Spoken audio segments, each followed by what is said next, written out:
How's it going, folks? I wanted to share this with everybody. Last week, I had a Zoom call with two of my absolutely favorite people here locally, Joey McGurr and Jason Owens, and we talked social media for, well, social media 101 for 2020, that kind of thing. I thought it was amazing.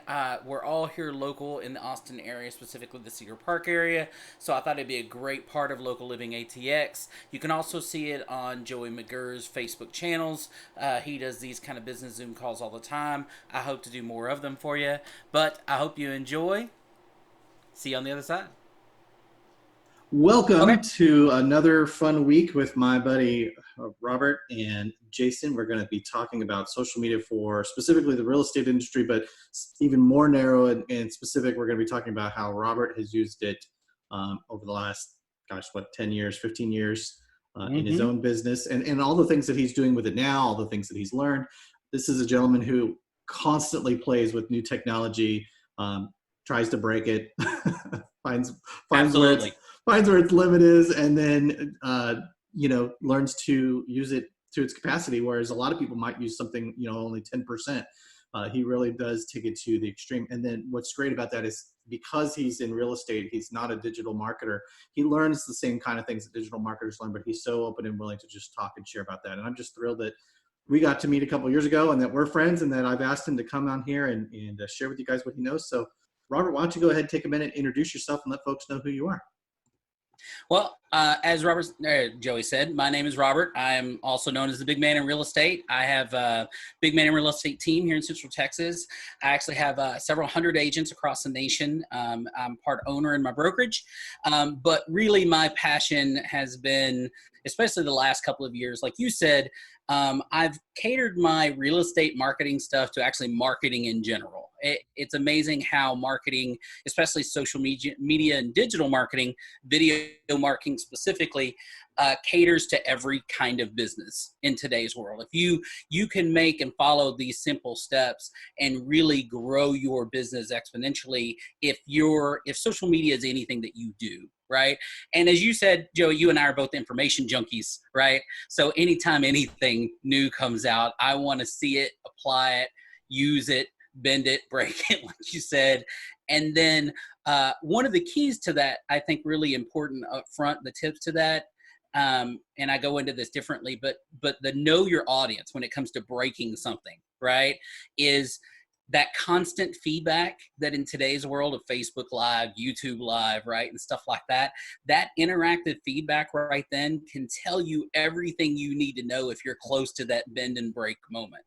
Paying attention to what that audience is telling you live, and then what comments have done to the way we consume information, and following those comments to whether you're doing it not often enough or too often, or following that path of where your audience takes you is a big deal in it. You know what I mean? I'm sorry, I quickly got into stuff as I tend to do, and Yeah, Joey and no, Jason both know this. we go Um, down paths. It's all good. We're gonna spend the next 45 minutes just going down rabbit trails. So go ahead and go back to the beginning. Talk about where you came from, how you got to where you are today. Well, so I mean, I come from an entrepreneurship kind of background the last 20 years, got back into real estate in 2011 because it was the upswing, and did it in the early, very traditionally, right? Building a real estate company through networking meetings and uh, my sphere of influence and that kind of stuff. Had a book come out several years ago called 101 Ways to Lead Generate in Real Estate, and been doing coaching and trainings ever since. And the big part of it is just like John Maxwell's 21 rules of, leadership or whatever. So much of it, even though technology changes, like in today's world, video and podcasting and things like that, a lot of it is still very similar in that who are you talking to, deciding your audience and that kind of stuff. Even social media. And this is where I have a lot of people, whether real estate or other marketing people that I coach, they get off track. Even though social media, we're talking to a much bigger audience, right? The 500 friends that I have on Facebook, or the 500 people that I have follow on my YouTube channel, or whatever, we think we think we move into that generic content, right? That spaghetti method, I call it. Just throw stuff up against the wall and somebody will like it. Something will stick. It's just not that way. You, and Joey, I should have told you this earlier, but I'm going to plug this. On my YouTube channel in the last month and a half, I've been posting a curriculum that I created last year for free. There's no cost to it. I was charging last year. I was getting people sign up left and right for $100 a month to have access to this curriculum. I am now uploading those old videos for free directly to YouTube. I'm about halfway through the curriculum. I've been doing 2 or 3 a week, just putting them up there. Some of them, like the one I uploaded yesterday, was 45 minutes of content, so it took a while to get it in there. Right? But it's last year's content, but it still applies, which is why I'm putting it for free. I'm redoing them for later on in the year, but they still apply. So the one yesterday was about the most important thing in video online marketing, and it was about content and how to create content and the different kinds of content. But if you go back, one of the first videos in that curriculum that I uploaded a couple of weeks ago, that has like 100 and something views is your audience, right? How to decide and know what your audience is, and why that's even before content and videoing, is because knowing who that audience is allows you to communicate with them and know what your message should be and that kind of stuff, right? So when you decide, I want to work with person A or people A, this group, then knowing about that group tells you what are their likes, what are their dislikes, right? How do they communicate? Do they communicate on Facebook? Do they communicate on YouTube? Do they communicate on Twitter or TikTok or anything else, right? Where are they? How do I get to them? And what do they care about? And then, because they're the people I want to work with, which A, should match you, right? Most of the people I know, like you and Jason, we're both family people, right? We've all got small kids. We all live in the relatively similar area, right? These are the people that I work with and want to work with. So it's actually easy for me to get to know who that is. And then that translates into what we were talking about specific marketing. What are those people? What do those people care about? And how do I get that message across to them? Is it short? Is it long? All of those kind of things. I saw you pointing at your screen there, Joey. What do you want to say? I want to ask you to dig into that a little bit further. And you're talking very general. I love that you plug your channel. I want people to go check it out. It's real easy to find.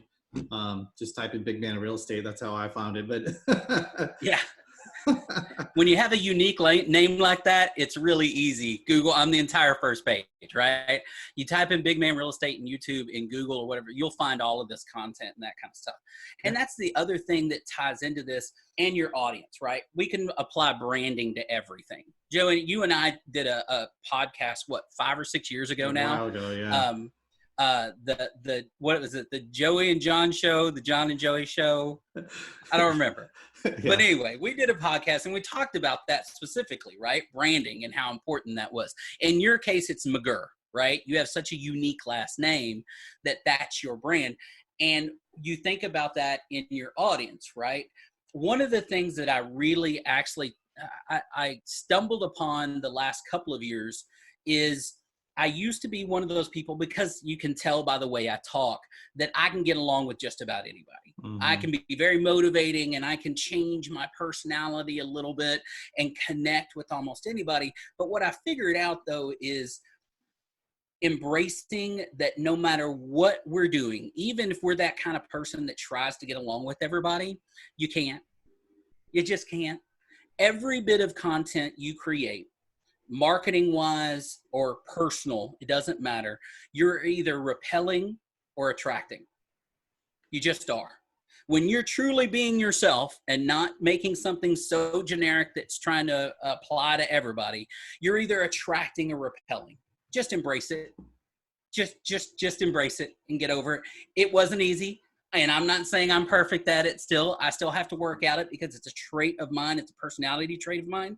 But what I realize is if I really want to be myself, if I really want to attract a certain people, I have to be myself. And that means repelling others. It just does. Embrace it.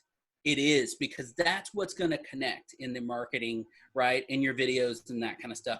When you look into the camera, dead in the eyes, right, at that other person, like you have to, and make that connection. I'm talking to you because you're like me, right? And if you're not, I'm going to repel you, which, oh, by the way, that's what I wanted to do anyway, Well, you right? really don't That's, have a choice, right? I mean, you're going to, like you said, you're going to do it naturally. Trying to get around that is virtually impossible. You can't be all things to all people. I mean, even things that we love, we know people don't love them, right? I even have family members, things I love. I have family members don't love those things. I can't understand why I love those things, but I just have to be okay with that. Like you have to be okay with that.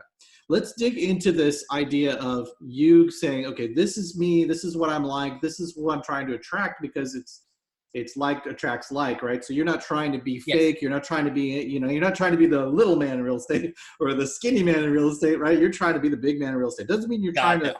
it doesn't mean you're trying to attract, people of a particular body type. You're just trying to attract people that are excited about real estate, right? Especially here in Central Texas, but you're not limited to that either. How do you go about dialing that down and then creating content around that for specifically your YouTube channel? We can talk about other social networks, but let's stay on your YouTube channel for right now. Okay, so let's back up. Sometimes to get to the goal, you need to know what that goal is, right? So in marketing, what is our goal, right? In marketing, our goal is to attract clients, right? Clients we want to work with, ideally, right? But attract clients. How much easier, and this is just a rule of thumb, how much easier is to gain a client that has been referred to you, right? If I send somebody to Jason because I say how awesome he is as a chiropractor, right? He's a chiropractor, how awesome and amazing he is. That person is what, 10 times, 100 times more likely to look Jason up and to follow everything Jason does versus somebody that just saw a flyer that had Jason's name on it, right? Right. Or McGurr's, marketing or whatever. It's when you talk to a potential client that has been referred to you by someone you know, right? That kind of stuff. The way you go about it is more natural. It's more comfortable because you feel more natural and comfortable. All I'm telling you to do is apply that to your marketing, right?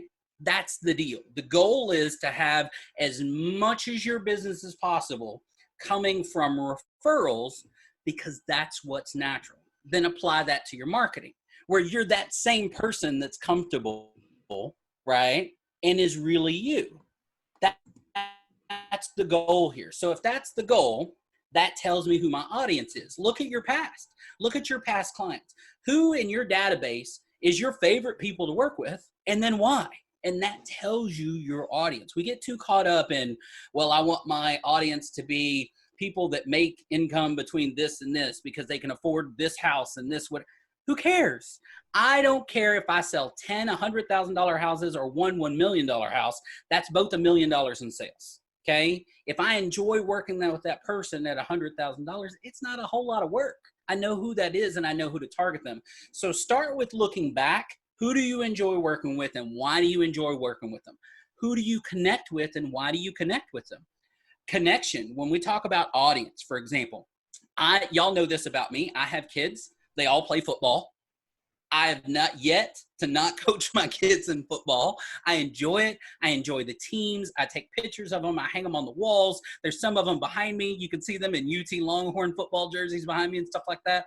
I coach their teams. Now, I do that because I'm going to coach my children and I enjoy the living daylights out of it. But do you think do you think I don't get referrals out of coaching my kids? There's 11 other kids on the team that all the parents sit there on the sidelines and see the things that I enjoy doing with these kids. And I don't bring up real estate, but I still get referrals out of it because I know my audience, right? I know if I'm a good person, I know who I'm attracting. I'm attracting people that have kids the same age as mine. Does that make sense? They like what I like. They enjoy sitting in a football stand. I'll give you a perfect example. My son, last fall, my oldest got into 7th grade, right?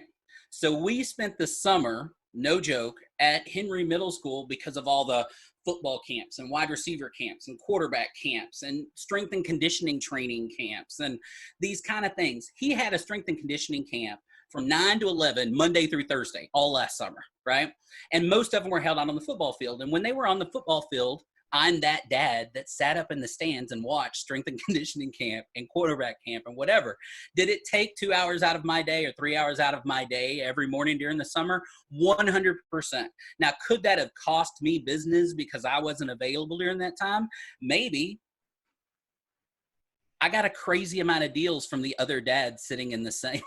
Right. And it was just last summer. And even if none of those dads were buying or selling, knowing you meant that when they were talking to their friends about buying and selling, they were I'm thinking of counting you. referrals in that, you know, because there Yeah. wasn't a ton, but there was Yeah. enough, and I saw them every day. Yeah. We weren't talking about real estate. We were talking about our kids catching a football and what drills were we running at home and that kind of stuff.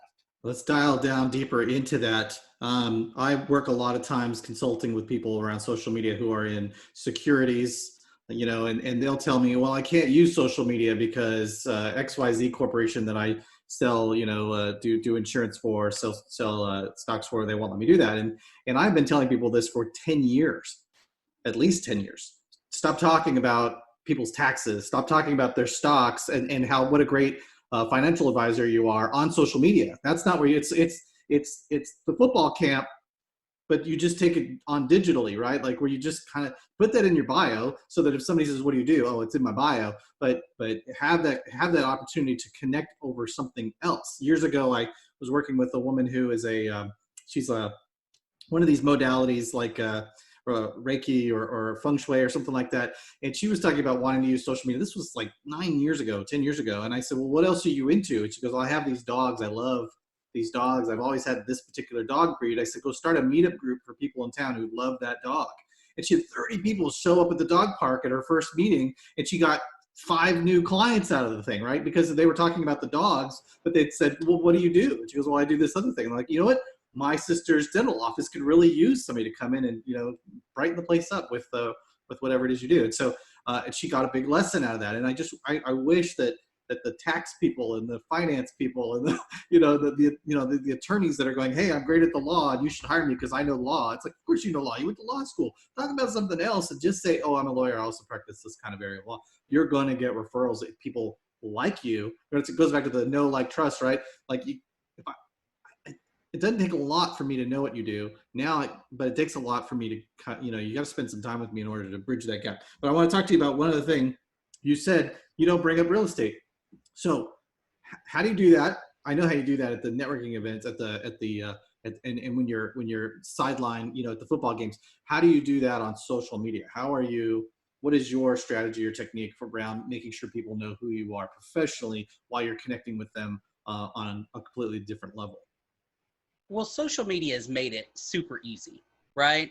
Well, first, really quick, what you do is auxiliary to who you are. It just is. It's Absolutely. easier, though, for most people because most people are insecure. And I'm not talking down to anybody. I'm just saying, let's talk real here, right? Most people are insecure about themselves, right? Or who they are, or how they look, or how they sound, or whatever it is. So it is easier, no matter your profession, to walk in and listen to these people tell you to be someone else, that you have to be confident, or you have to be this, or you have to be a people person, or you have to be whatever.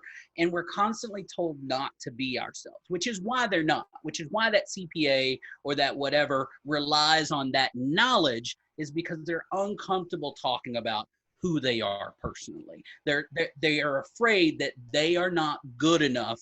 They are not a good enough CPA to talk about themselves, that they haven't accomplished enough, that they haven't done enough, or whatever it is. And the reality of it is I don't care if it's your first day on the job. If you're a good person, you're open to learning, and you would say, hey, it's my first day on the job and I'm open to learning, people will give you a shot. Now, if you try to lie and you know what I mean, fake it until you make it and all these other kind of things, people see through it all the day. Our social media is full of people faking it until they make it, right? there's an entire subreddit called Instagram Reality about what people do to their photos on Instagram. And it's like, well, where does your stomach and lungs go if this is the shape of your body, right? It doesn't work, right? So you have to, at some point, y'all know me, I'm a bigger self-reflection guy, right? Reflect on yourself, gain the confidence to know that you're going to attract people that are like you, and you're going to just get rid of everybody else, right? And then as far as the not talking about things, social media has made it simple. Facebook has what you do for a living underneath your photo, right? You have a whole nother photo above your list that tells people what you are when they go to your Facebook. It's the same way on LinkedIn. All these social media platforms have all become very similar in look, and they did it on purpose because they figured out what people like to see. They spent billions of dollars figuring it out. I would be an idiot to try and replace it, right? Let them spend their billions of dollars because, oh, by the way, if they find something better, they'll change their platform to do it. Yeah. And when they do, you upload that different photo, you upload that different thing, and then you go from there. So social media platforms have taken care of you telling people what you do. Just stop. Everything else is personal. Now we can go into why I walk around with my brand on my shirt or drive around in a big man in real estate truck, and that's all branding auxiliary junk, right? But from a social media platform, YouTube, Facebook, TikTok, all of them have done that for you, so don't worry about it. Done. Once you've done those right things, you've gone to places like Canva and made those resources that's got your logo on them and all of that kind of stuff that's relevant to you. And all these things are free, by the way. It just takes some time, right? Once you've uploaded those and you have them fine, Canva even lets you put together a logo for free, or pay somebody $5 to put together a logo for you if you want, right? Whatever. My point, though, is still the same. That once that's done, stop worrying about whether people know what you do or not. Okay, that is a fallacy that bad trainers teach people to don't be a secret agent. You have to tell everybody what you do, otherwise they don't know. How long, seriously, let's put this together. If you are really interested in another person, if you're shooting pool and some random person that's playing by themselves comes over to you and say, hey, can I play pool with y'all? And y'all sit there talking while playing pool, and you just connect with this person, right? They're a good guy, a good lady, it doesn't matter. How long does it take in a conversation, a continual conversation, before you get to what they do? Not long. How long can you talk to somebody before you ask them what they do? Right. 10 minutes? 20? 30? How long? Seriously, think about any conversation you've ever had in your entire life when you've met somebody new. Typically, it doesn't take very long, but what's interesting is I have analyzed that, and there's a lot of people at my church who don't know what I do. But that's beginning to change, right? Because there does come a point where if they don't ask, you want to tell. But you don't just come out with it. You ask them what they do, and you use the law of reciprocity, right? But see, that's the difference, right? That's the difference. If someone knows you when that comes around, and that's a completely different strategy. How do I get all these people, if I have this audience, if I have these people that like me, how then do I get them, the ones that don't know what I do, how do I get them to know? Completely different strategy that we're talking about today. Okay. Yeah, we're talking about today is how to connect with that audience once you know that audience, and it's you personally, right? It's right here. It's this god-awful baby face that I have with a beard that I can't grow.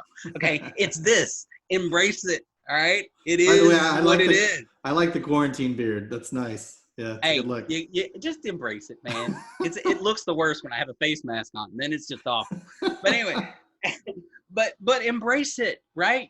Nobody likes hearing their own voice. We all listen to a recording of ourselves, and you know what I mean? Maybe Barry White did, right? But everybody else. Nobody likes listening to their own voice. Okay, get over it. It's your voice. It's what you have, right? So that's what I mean about the targeting and what I say about the whole marketing thing, about your branding and that kind of stuff. Get to you. Everything else will come along and be much easier. If you've built an audience around you, getting them to know what you do is so simple.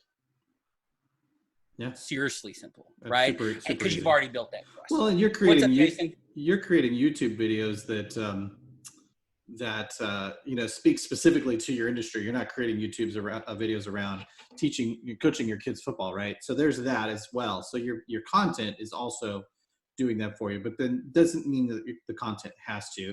Jason, did you have a question?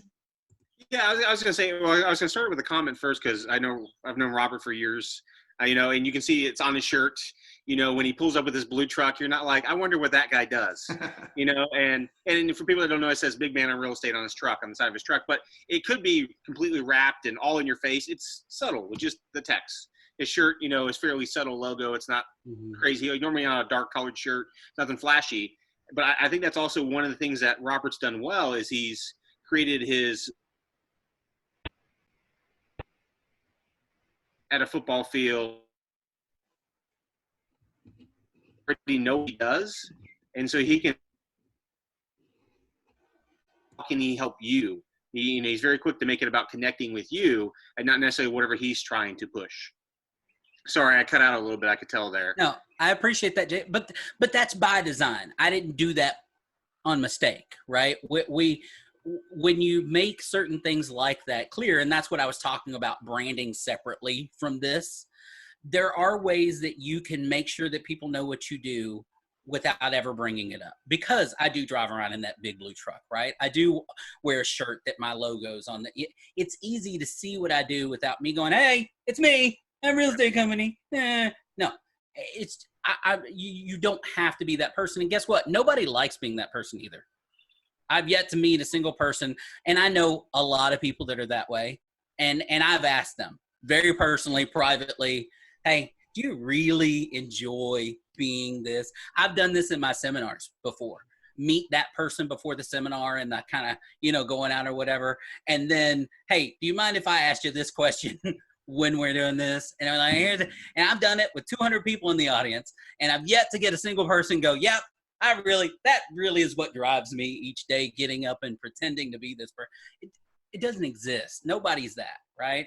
So let me ask the question. Go ahead, Jason. So because you do good about the in-person, given the opportunity to talk with them genuinely.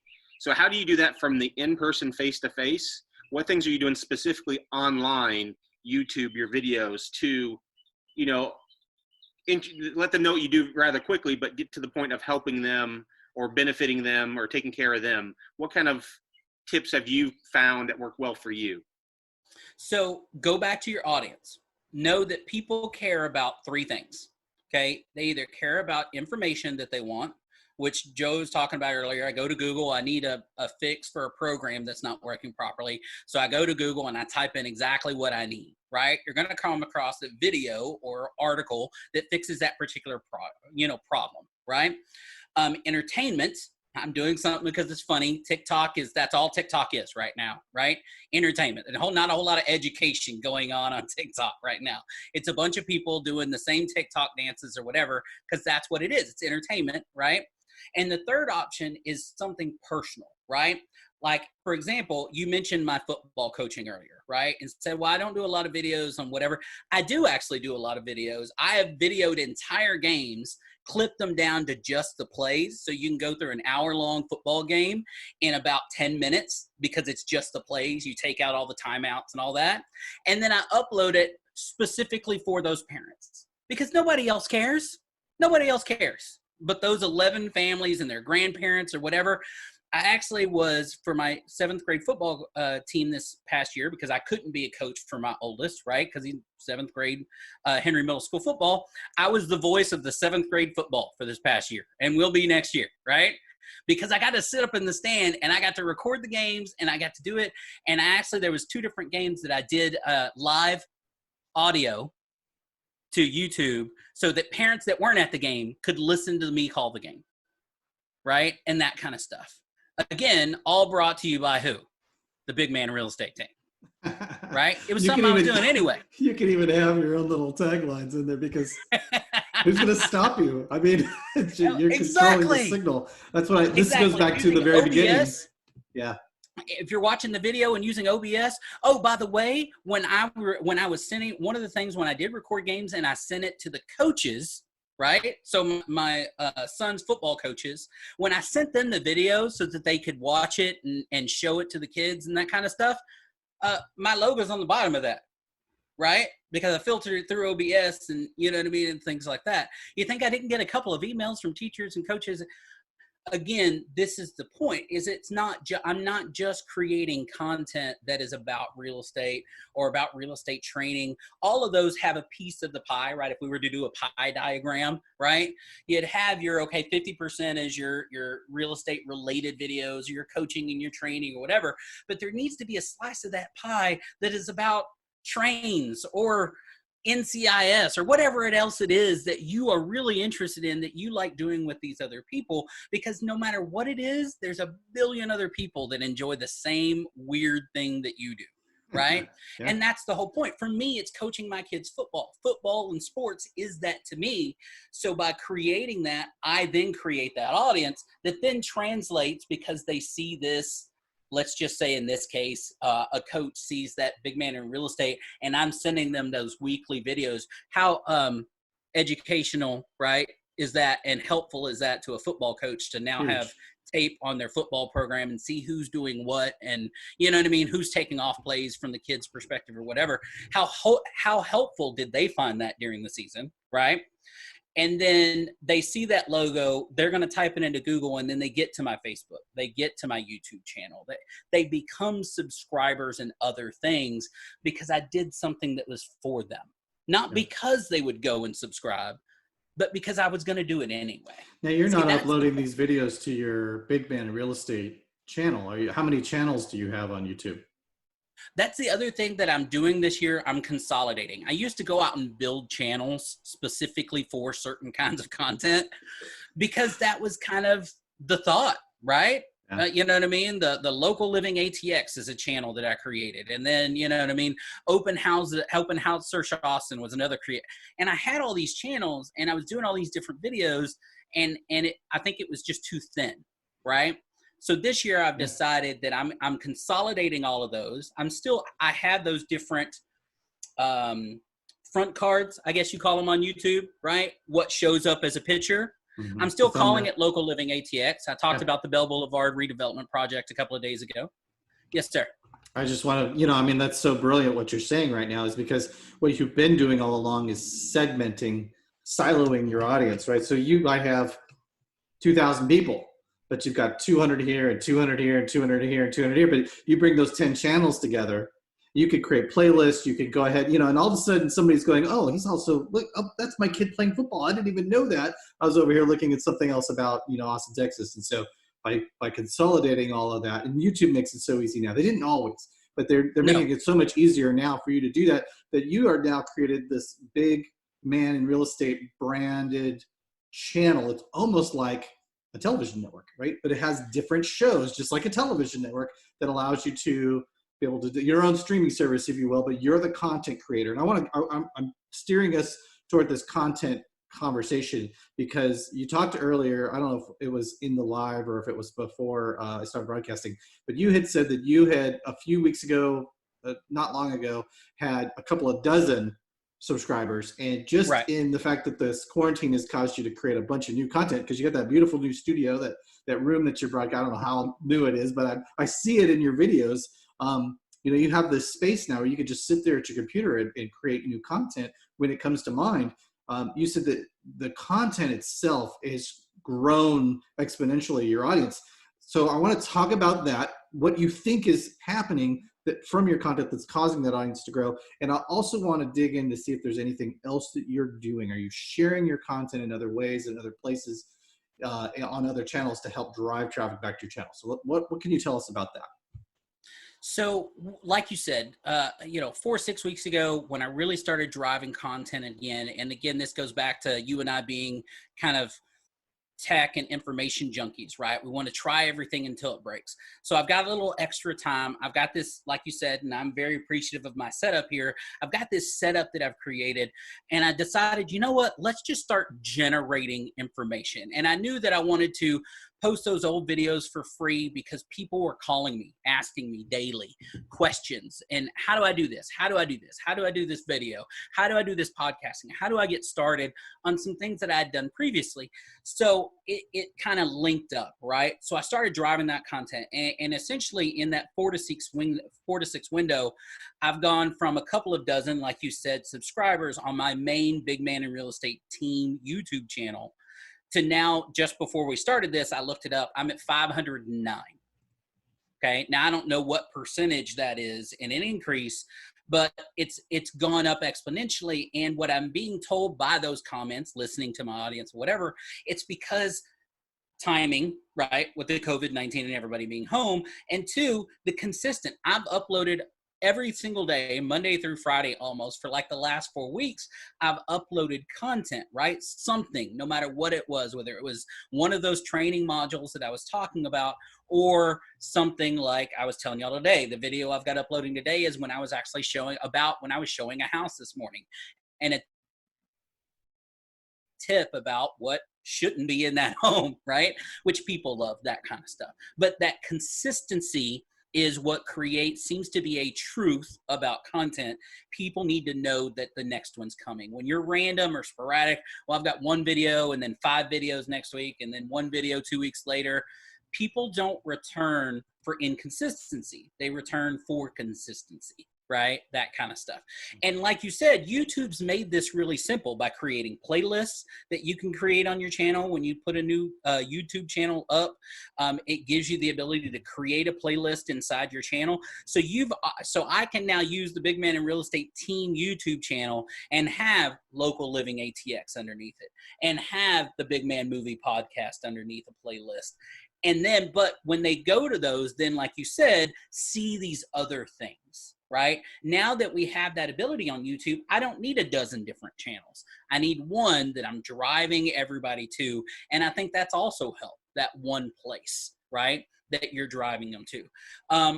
If you go to Big Man in Real Estate Team YouTube channel right now, you'll see that all of the marketing stuff, the marketing classes are on bigmaninmarketing.com logos. And then the Big Man in Real Estate Team logo is more the real estate stuff. And then the Local Living ATX has its own look. So I've also divided it into different looks as well to give that same thing, right? That Netflix feel when you go to a YouTube channel, right? You go to Netflix, everything has its right poster of what kind of show it is.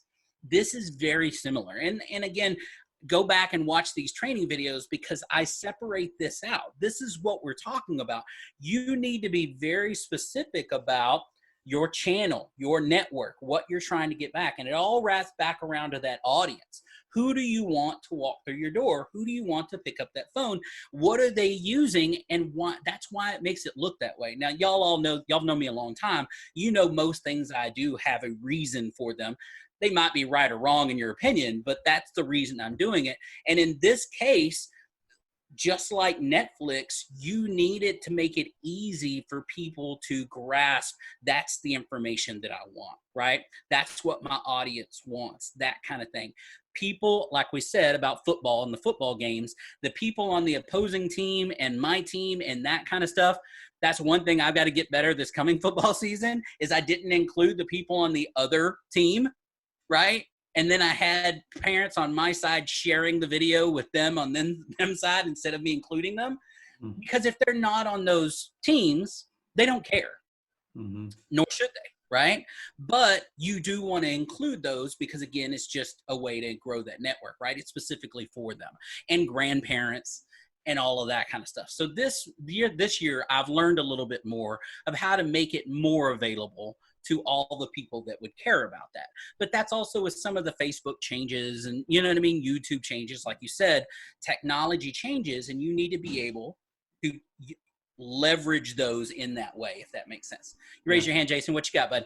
Well, I've always thought this about you, too. You very much believe this concept of being built to last. As things evolve, you'll continue to do well.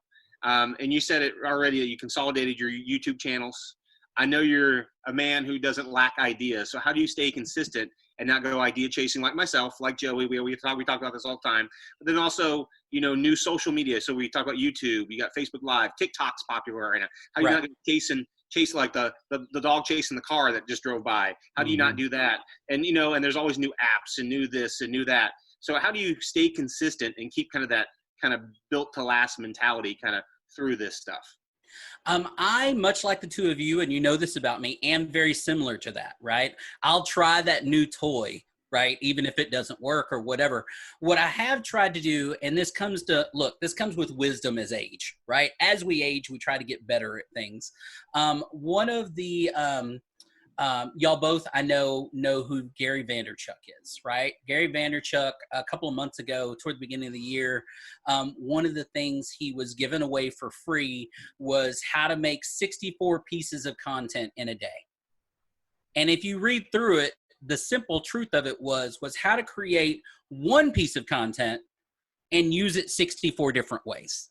How to take a tweet, for example, screenshot it, crop it down, and use it to put on Instagram and use it to put on, Facebook or whatever. So how to take 2 or 3 pieces of content and create 64 different things out of it, because there's no way to create 64 different forms of content, unique content every day. So the secret to what you said is just that, figuring out, how do I take the content I want to create? Which I'm very natural on video, very natural on the microphone, that kind of thing. How do I then take video? And this is, oh, by the way, one of the things coming up in the trainings that I'm uploading is how to take, for example, in this case, video, turn that same video into then a podcast by ripping the audio, right? And then there's software out there that's perfectly free that takes that audio and creates a long article out of it. And then that article then turns into a blog post, right? And then you see what I'm saying? And you follow that path. So we've gotten caught up. Part of that chasing the rabbit is we think we have to, okay, video is in this box and I've done that, check. Now I need to do a podcast. Podcast is in this box, check. Right? Now, what's the next thing I've got to do? And the next thing. And that's what causes that chasing that new rabbit, is I think I need to add it to what I'm already doing. When the reality is if you start in the proper way, which in this case, video, you can then leverage that to check all of those other boxes. Does that make sense? And then you don't chase those rabbits as much. It's really the same thing, right? I mean, if you create a video, like this is a video interview that then could become an article, like you said, which then you could pull out all the questions and it becomes a blog post. Then, you could take the individual or sentences, 15 blog posts. Or absolutely. And it could become 7 different videos because you've talked about, you've answered 7 different questions, which each one of those become 15 different blog posts. It becomes, it goes on your YouTube channel. It goes on your Facebook group as a Facebook Live. It goes, in podcast format, you convert it to MP3 and you put it on iTunes, and then it syndicates to 50 different networks that are all the different podcast channels for free, all with one upload. It's really incredible. And then of course, you take screenshots of you smiling and turn it into a meme, and then that goes out on Imager and Reddit, and it goes up. Exactly. You could spend the next week. Yeah. You could spend the next week creating content from what we've just done. Yeah. That's the point. And that keeps you from chasing those rabbits, as you say. People, and look, everything, and I've said this before in meetings that we've had before, everything comes down to education. I didn't make any of this stuff up. I learned it, right? I read it. In this case, Gary Vaynerchuk put this stuff out, right? 64 different ways. I read it, took what I could from it, and then moved on. I didn't create any of this wheel. I'm just using someone else's. The problem that we have in that technology and social media platforms that we use change so often that it's constantly a moving target, right? So even this conversation could be outdated a month from now if Facebook changes the way that they do something, right? Or YouTube changes the way it does something. The problem is those social media platforms have zero responsibility to tell you when they've changed. Mm-hmm. And they don't. They do a horrible job.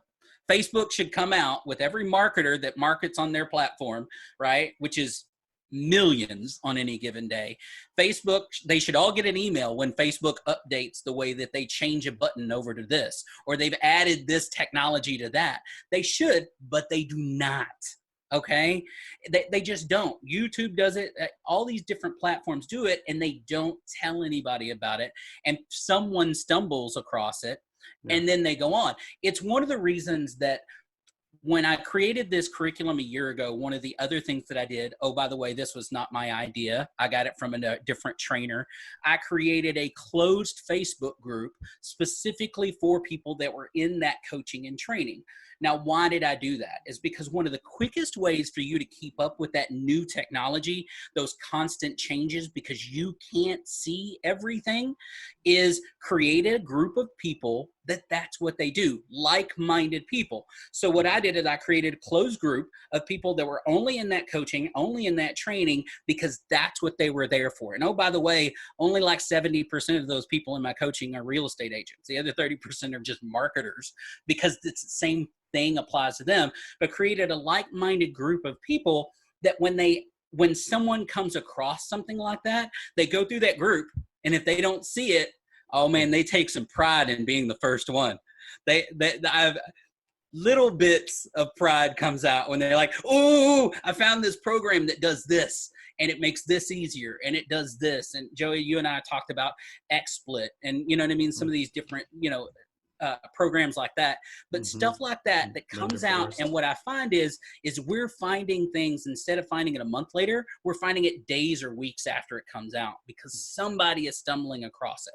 Yeah. So I can't sit there out there and read every Facebook thing that comes out or every YouTube thing that comes out.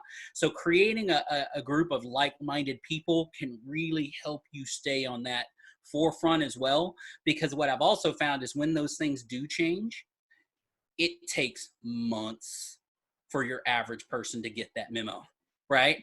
And if you adapt to some of these things early, it can be that quick.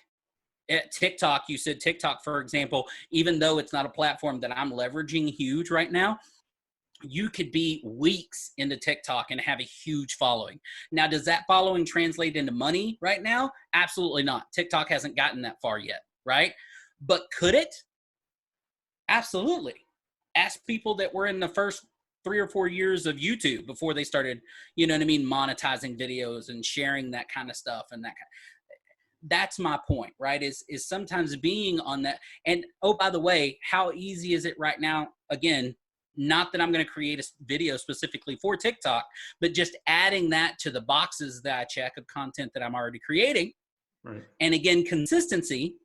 How many thousands of people are you going to now have access to? Well, especially now that it's so new that people are going to the web, to Google, and to search YouTube for educational information. So by adding that to your Big Man in Marketing, for example, slate of information that people can then tap into, you're going to be coming up in the search results today, whereas in 6 months or a year, 18 months from now, you're going to be washed out by the fact that there's going to be thousands of other people, but you're going to be ahead of the game and have that much more. So it's good. It's great. I love that you're tapped into that Facebook group. I'm in almost too many Facebook groups where that goes on to, again, when I need to know something, I'll just go do a search for it. I usually find the conversation. It's really pretty rare when I find that somebody hasn't already asked the question or hasn't already provided some kind of information about a tool. But it is exciting. You're right. When you're the first one to go, hey, did you guys all know about this? Because there's so many signals, it's impossible to keep your finger on all of them all the time. Right. I want to end on asking you one more question. And Jason, if you got any more, please raise your hand. We'll extend this a little bit longer. But you can probably talk for 10 minutes about this alone. There's a guy named Jay Abram. He's sort of my marketing mentor, and he found that he went on the internet a couple of years ago, and all of his best stuff that he used to provide at conferences that people would spend $25,000 to attend, people were taking and putting on the internet with their name on it. They were taking this golden information that Jay used to put out, and they were saying, here's what you should do, and not giving him any credit at all. So he figured if they're going to throw this stuff out there in their blogs or on their YouTube channels, it's not worth really anything. And so what he did was he created a website, and he put it all out for free, all of his best stuff. And what he discovered pretty shortly, weeks after doing this, was that there was better stuff inside him. And you had mentioned early on that you'd had this course, it's a year old. You just decided, I'm going to go ahead and just put it on my YouTube channel and chunk it out a little bit at a time because you've already created the content. You've already written the book. You might as well just kind of put it out, and you've seen the way it's affected your YouTube channel. I want to ask is, you've seen the effect of doing that now, so you know there's value in that. Have you found that by putting this stuff out, excuse me, all of a sudden you are discovering there's better stuff that you still haven't even shared that now you can take and kind of monetize and say a 2.0 version or a next generation version of what Robert Evans has to offer in real estate or marketing? What do you have to say about that?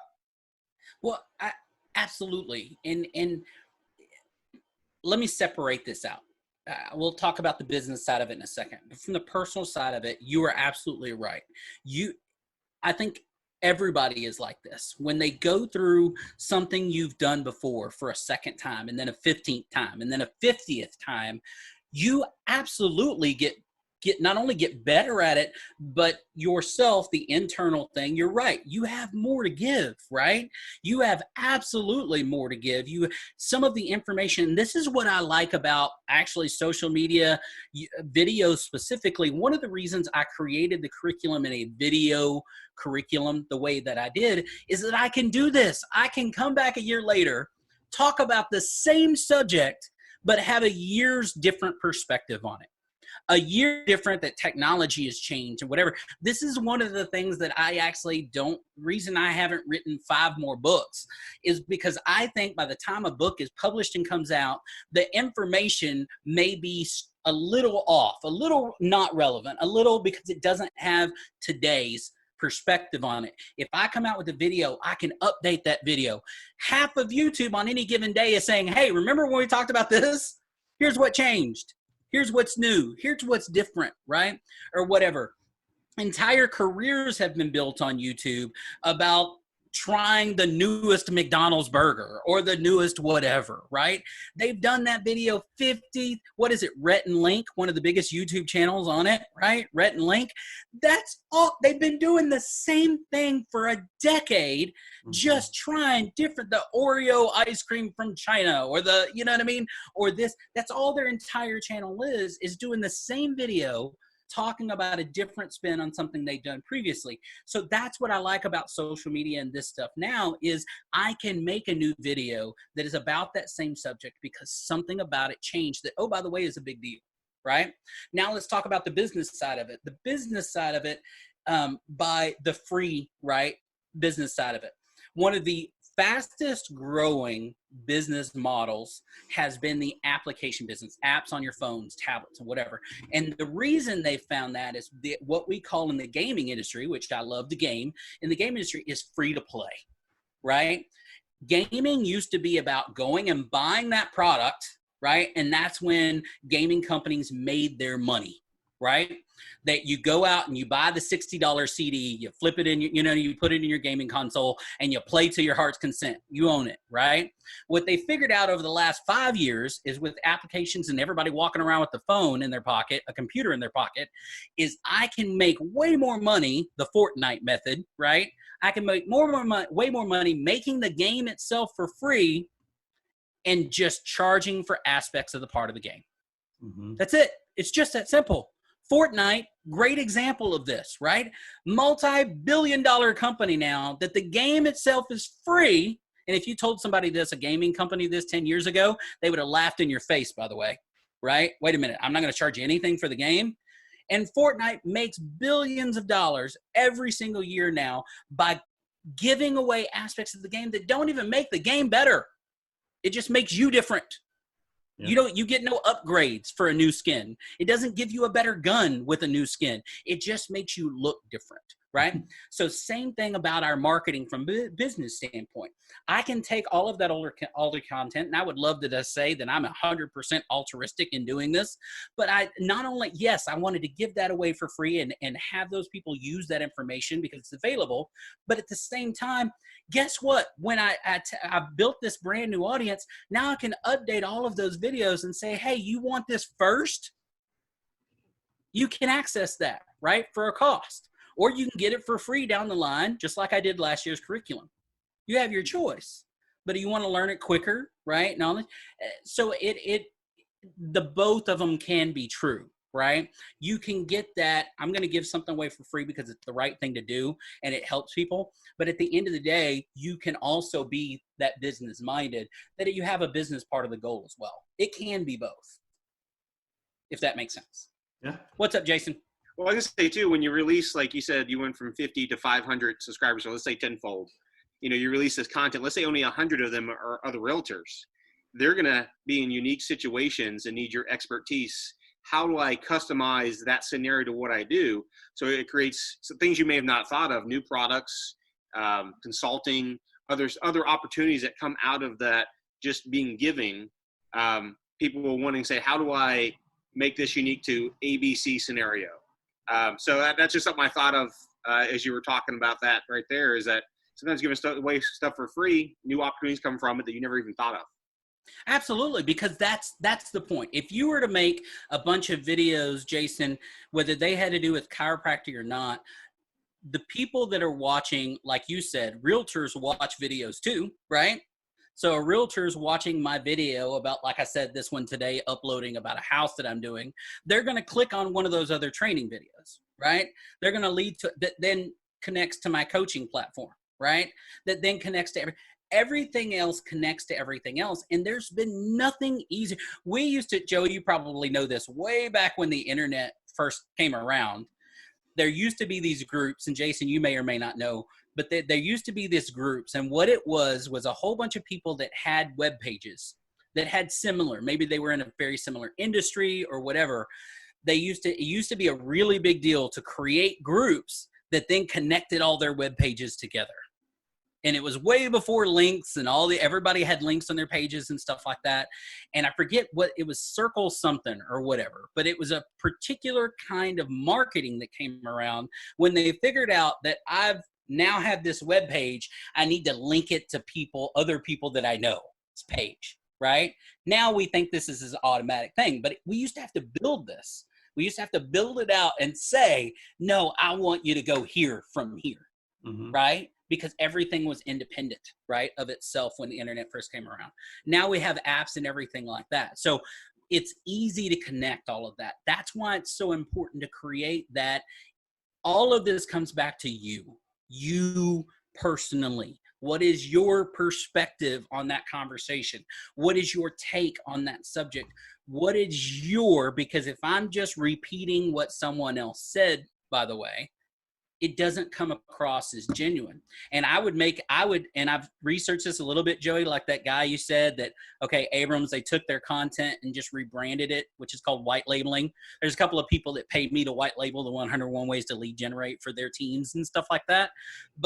And not that I'm saying those people did it in a legal way, because there's an illegal way to do it too. But I bet if you went through and actually researched most of those people that just copied and pasted it, they have no personal information on it, meaning it's not of them. Does that make sense? Because it's perfectly legal to take somebody else's idea, in that case, Jason Abrams, if that person is then putting their perspective on it, right? What do I think about this rule? What do I think about John Maxwell's 21st rule of leadership, right? Or whatever. That now is my content, but just copying and pasting it isn't. Does that make sense? It's not of them, which I guarantee you it pales in comparison to the sales of your friend Jason Abrams. Any money that they've gotten of it pales in comparison to what he has, because it is of him. Does that make sense? It is him. It is his perspective. It is him, where everybody else, they made a little bit of money because they copied and pasted something. Yeah. You are the constant. You are the secret sauce that makes, no matter what kind of marketing business you're in, makes it there. And by the way, nobody can be you like you. And nobody can be you like you. Right. And just don't worry about the people who don't like it. It's not for them anyway. That's hard. Look, I struggle at that. Again, you know what I mean? I do. I struggle with that.